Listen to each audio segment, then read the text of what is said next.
raindrop reflecting on the water as the sun shuts her eyes. Don't know what you'll uncover. Watch the tide roll in with the moonlight. Everything is silent on this Louisiana night. All right, we are missing Magnolias, and we have a guest with us today. We have Andrea Schmidt here with us. Hey, Andy, how are you? Hey, what's up? How's your post-pandemic life going? It's not too much different than my pandemic life because I didn't really go anywhere before. Is that a good thing? I mean, I'm happy with it. Good.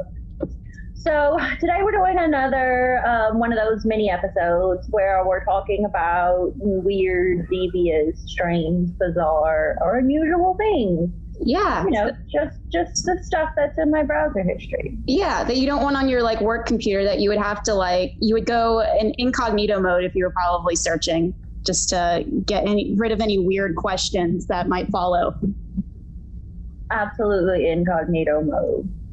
So today we're talking about, we're going in hands on a hard body, but we're talking about two very different, but from a similar sort of vein. We're talking about Reborn dolls, and we're talking about sex dolls. Mm-hmm. So which topic would we like to cover first? I say Reborns, because I don't know if anyone knows a lot about those. Awesome. Okay. So I think we probably have some tangential experience with this. Maybe we've seen a weird Facebook ad, or we've had a cousin of a cousin who had one of these dolls in their homes. But we didn't really have a name for them beyond unusual or if you're me, creepy. But they're dolls that are collectively called Reborn dolls. So they're made to look as much like real humans as they possibly can. It's been around since the 90s and became pretty popular then. They have conferences now. I don't know if that has survived the pandemic, but they historically had conferences. It's an incredibly lucrative hobby that all types of people partake in. And it involves just creating and personalizing these dolls. Now, for some, there's some people who say that it's therapeutic, that it helps individuals who have dementia or Alzheimer's or something like that. If they're stuck in a time period in which they were parents or mothers, that these dolls can provide them with comfort. Or for children who are autistic, perhaps, there's a companion for them. However, I don't know of any academic research that has looked at the effectiveness of Reborn dolls, so I can't really speak on that. But of course, I'm no expert on this topic. I just saw them once many years ago and then stumbled upon them again as an adult and thought it was bizarre and strange and immediately subscribed to the subreddit. So within the realms of this subreddit, there's this particular doll that's really popular, and there's a whole bunch of controversy surrounding it. So the doll's name is Britain, and she's called our Lord and Savior, Britain. Everyone takes Britain really seriously. And Britain's mother used to post a lot. So this woman who identifies as Britain's mother created a personality for this Reborn doll. I think predominantly on Facebook, but I'm a proud non-Facebooker and a hypocritical Instagram user. So I don't know of any of the presence that remains on Facebook, but it would, filter in by, I guess, fellow users who would go on Facebook and then bring it to us Redditors. And everyone was fascinated. Because this woman would talk, she talks in how she thinks a baby would talk. Oh, wow. Oh. But it's not really how a baby would talk. Yeah, because babies don't talk. Yeah. And they don't have teeth. She would just put W's in places and stuff. So we'll be Whitney wants cookies. And it meant cookies. She wanted Chips Ahoy cookies. And it just became really, really popular. And then Britain's mom did some Q&As. She may have done an AMA. I don't know. She got big, and then there was a lot of backlash because people were like, "Oh, wow. You're nuts," and all the people are saying really terrible things. And then she stopped. So the subreddit has been less Britain focused in recent days since this, but it is wild to me that it has this whole culture. Yeah. And I like that it's a, we've said before with the long Furbies, this is a safe space, and we're not passing any judgment. And it's great if, the philosophy, as long as you're not hurting anyone, do your weird thing. And, I hope maybe it'd be interesting to know what's kind of happening here on a psychological level, what these people are getting out of these dolls. Is this like a Munchausen by proxy thing, or is it doing something good, right? Is it, okay, I think the way that some people picture it is it's these sad women who can't have children, who want a child, and so they get this doll as a replacement. But that concept of like how, like this perception that A, all women want to be mothers, or that B, not being able to be a mother would be so all consuming that you would cope in a way to get a baby doll, which is immediately and obviously not super healthy, right? I mean, that definitely makes sense. The pressure to have children as a woman is immense. Yeah. I feel like it's always coming at me all sides, and I don't want children personally.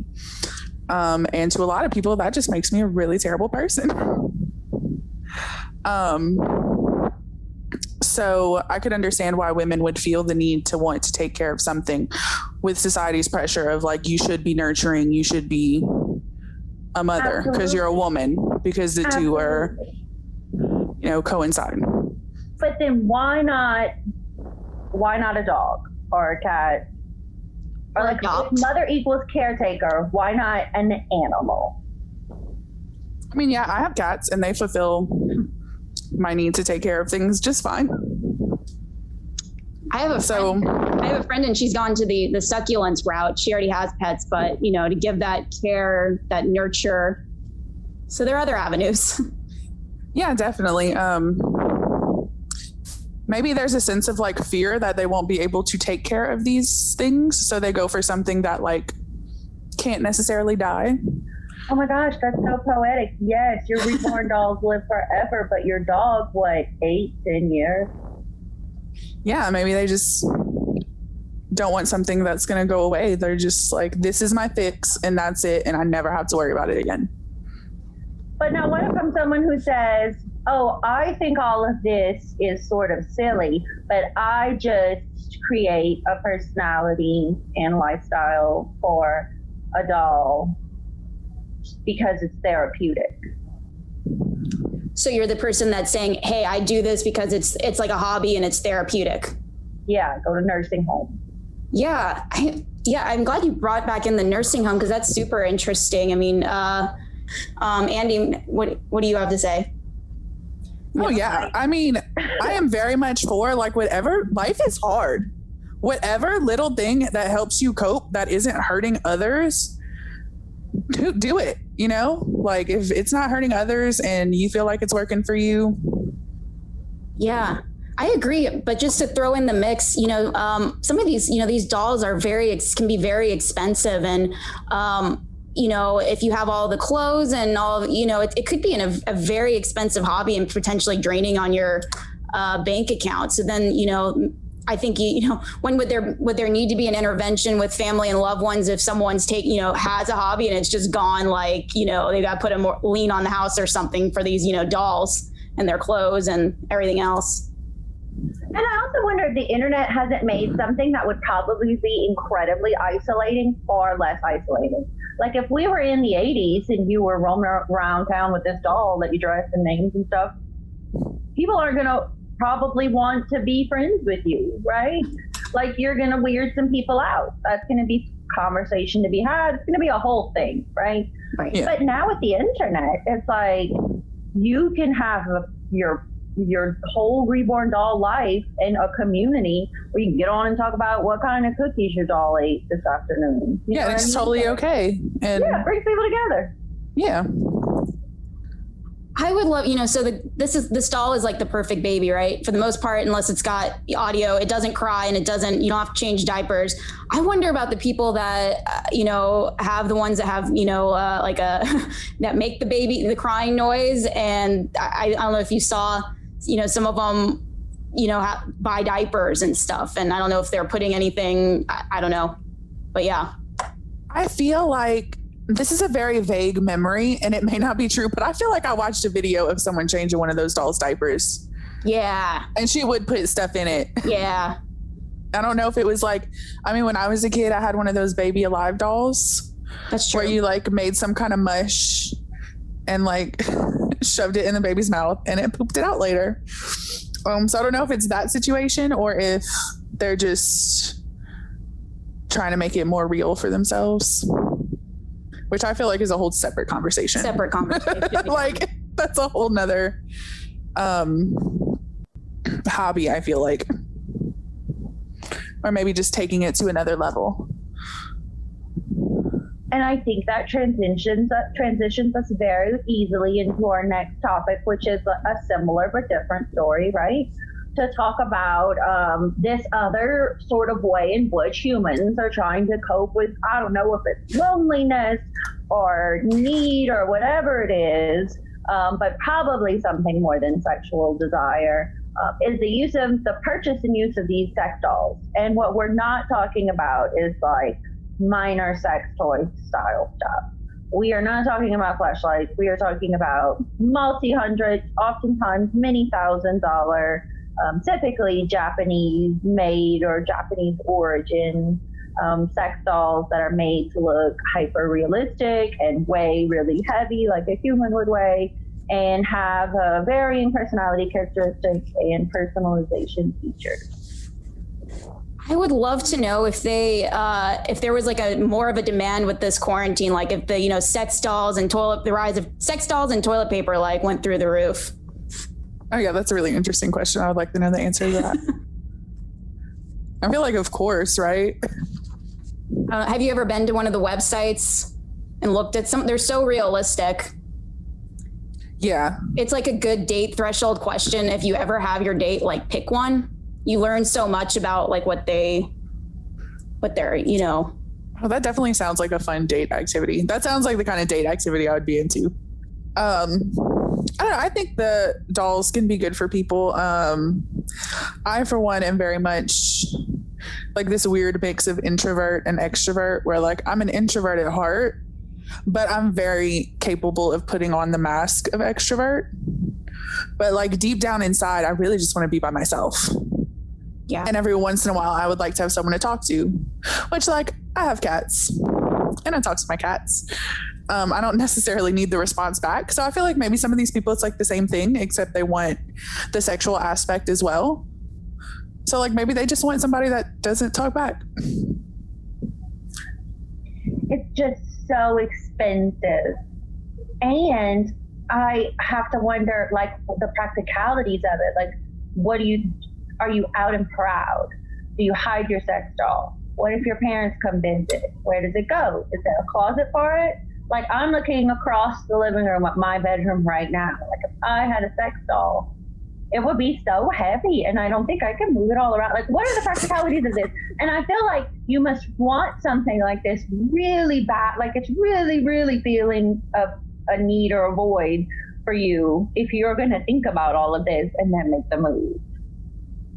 Yeah, I feel like if you want something, you can rationalize it. You'll figure out a way. Like, you can get a sex doll or you can be in a relationship. But when you're in a relationship, there's like dinners that are bought and gifts and, these different things. So maybe to them, they're like, I can spend all this money on one person in the course of a relationship, or I can just spend it on this one thing. Mm-hmm. I think a lot of it is just like this new age of like convenience and really kind of being able to decide what your priorities are and like curate your life around it. Yeah, I think people are just like trying to find different things to fill voids, while also, some people are just also very career oriented and don't have a lot of time to date. Oh, yeah, that would make sense. And we're just assuming that these people have, forgone human interaction. How many of these people may be in relationships or actively dating, and they're doing this on their like Tuesday night or whatever? They just, Oh, this is very true. Like a specific sex doll fetish, and not necessarily buying it to fill a need. You're right. We're imagining the person partaking in sex dolls as being sad and lonely, but perhaps that's not their experience at all. Yeah, it could just be like one of the things they're into. People who say that sex dolls are anti-feminist or could lead to things like necrophilia or just something that's dangerous. Well, I mean, as far as the necrophilia, I feel like if anything, it would be a substitute for someone who was curious about necrophilia, more than it would be some. I don't know. I don't feel like it would lead someone to be into it, but I feel like someone who is into it would use it, which would ultimately be better for mankind. I think. You know, it could just be that it's just not become normalized. You know, maybe like when the vibrator or whatever, you know, we thought we were going to replace like, you know, men and human interaction, but it just, and you know, look how common it is now. Oh yeah, definitely. That's such a good point. Yes, perhaps there's just so much deviancy around it that we've created a problem. And also, you know, maybe these two coping mechanisms, we can call them, are odd but not problematic. But also, you know, what about the people who don't? These are both like really expensive hobbies, right? Yeah. Like the average person in America, especially today, is not. They'd have to have a hands on a hard body fund, right? Save their pennies to get their objects of desire. So what does the average person do? What are these needs that aren't being filled by the people who can't afford this? Where's that going, I wonder? It's a very good point. And I also wonder if we have to put a number to a human interaction. What's the cost of just being in a relationship and over the course of a year, and how does that compute with the cost of one of these dolls? I mean, you could take the doll on trips and stuff, you know, fly to the Bahamas, buy it a plane ticket or check it, carry on. I'm not sure, probably buy it a plane ticket. You'd never get the sand out. Good. Yeah. How do we clean these things? Does this go through the dishwasher? If it could, I don't know. I saw like a bad comedy and they were trying to put the sex doll in the dishwasher. So I'm so curious on like a practical level, how they clean these things. I don't know. I think on Jersey Shore Family Reunion, I think maybe Snooki might have washed the Sammy doll in the bathtub, like with soap and water. I could be mistaken. But yeah, that's a good question. Is there certain soaps you can't use? Yeah. Is there areas water can't get? Yeah. Is it hot tub friendly? Right. Do you have does it come with like a sex doll douche that you use? Or no, I feel like I have read somewhere. I think they have some that actually catch the fluids. Oh, okay. And then you just like empty it out. Okay.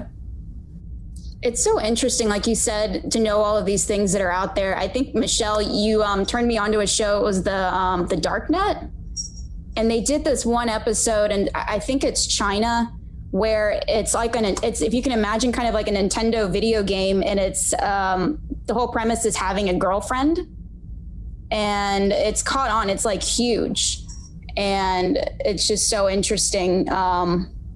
How we found ways to like replicate the human relationship in different forms. And it's not even really sexual. It's kind of sweet. It's kind of romantic. They just like the idea of having a girlfriend, and they check in with each other through the game. It's a game. So yeah, I actually, I have heard of people like girls who are basically like a paid online girlfriend.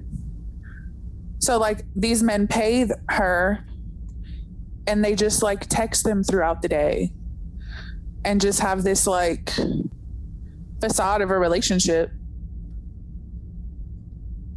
And I don't know, I guess that's enough for them. I mean, I'm sure there's other things like sexting and maybe like video calls and stuff like that that's involved. Right. But yeah, so basically we're living in an age where you can just pay someone in another state to be your girlfriend and fulfill just that little spare time each day. Technology has really driven us in this direction. You know, we've become so isolated with our work schedules and our devices that, you know, this was only, you know, someone probably could have foreseen this. Oh yeah, it's definitely at a point where like, not only are we isolated, but you can pay for just almost anything you need or want. And maybe it isn't real, you know, but you can basically find what you're looking for. And I think maybe some of these people don't want something that's real. They just want a little bit of attention. Sort of the same thing. It's all versions of the same thing that we're talking about, right? It's meeting needs in this semi-realistic way. Sort of seems to work for some people. Yeah, maybe we're just moving towards this era where, like I said, you can just curate your life. If a relationship isn't that important to you, but like you still feel something missing from that attention, you can find someone and pay them for that attention and not have to like put in the effort that maybe you just don't have time for. Because like dating nowadays, I feel like requires so much. Oh yeah. Like people want to text all day long. And for me personally, I work a lot of nights. So dating for me is really hard to like find time to be free and meet anyone. So like, I could definitely understand how someone's like, I just want to pay for this amount of attention a day. And I don't want to really have to work towards someone who's going to get mad at me when I don't text back right away. Like you're paying someone who's never going to pick a fight with you. It's always just going to be the easy parts. And like I said, it's not real. So who knows if it really works in a long-term situation, but. My fear for the Black Mirror episode is that when things get so advanced, I don't know if you saw the ending of Her, what do you do when the doll leaves you for another doll, another human? What if it be, that's that level of rejection. Like if we ever get to that point. Oh, I don't know. If we ever get to a point where it's like robots and artificial intelligence, I feel like I will have already found a bunker somewhere, because that's when I'm going to start being a doomsday prepper. Oh, yeah. I've watched I don't know. I feel like every movie in the 90s was robots are going to form consciousness and come and get us. Or computers, I should say. And also the dolls just creep me out. Like anything bigger than a Barbie doll. Yeah, so, I don't think you're alone. I follow the camp of I'm afraid of clowns. That's what gets me. So, yeah, I'm not a big fan of clowns either. I'm having to pull up my phone again because Michelle had sent me this picture of this reborn baby girl, and it's got how did we leave this out? It's got a mustache and it's got like a full ZZ Top beard, a receding hairline, hair on the arms, and then a onesie with like a snake. Oh, wow. So you can customize them in all the ways, all kinds of different creatures. Baby animals with human faces is a popular one, which is very strange to me. There's just so much out there for everyone. If you have the money, they'll find it. Oh, yeah. My question is, where are these people getting all this money? Oh, yeah. To buy dolls? So let us know, rich reborn doll people. What's the deets? Yes, definitely. I would love to know. And that about sums it up for me. Thank you guys for indulging strange and odd. And Andy, thank you so much for joining us. Oh my God, thank you so much for having me. Come back. It was fun. Oh, anytime. With a hands-on hard body CrossFit tank or something. Hands-on hard body will make CrossFit looking like muscle tank top. Yeah. Yes. That's us. All right, signing out. That's it.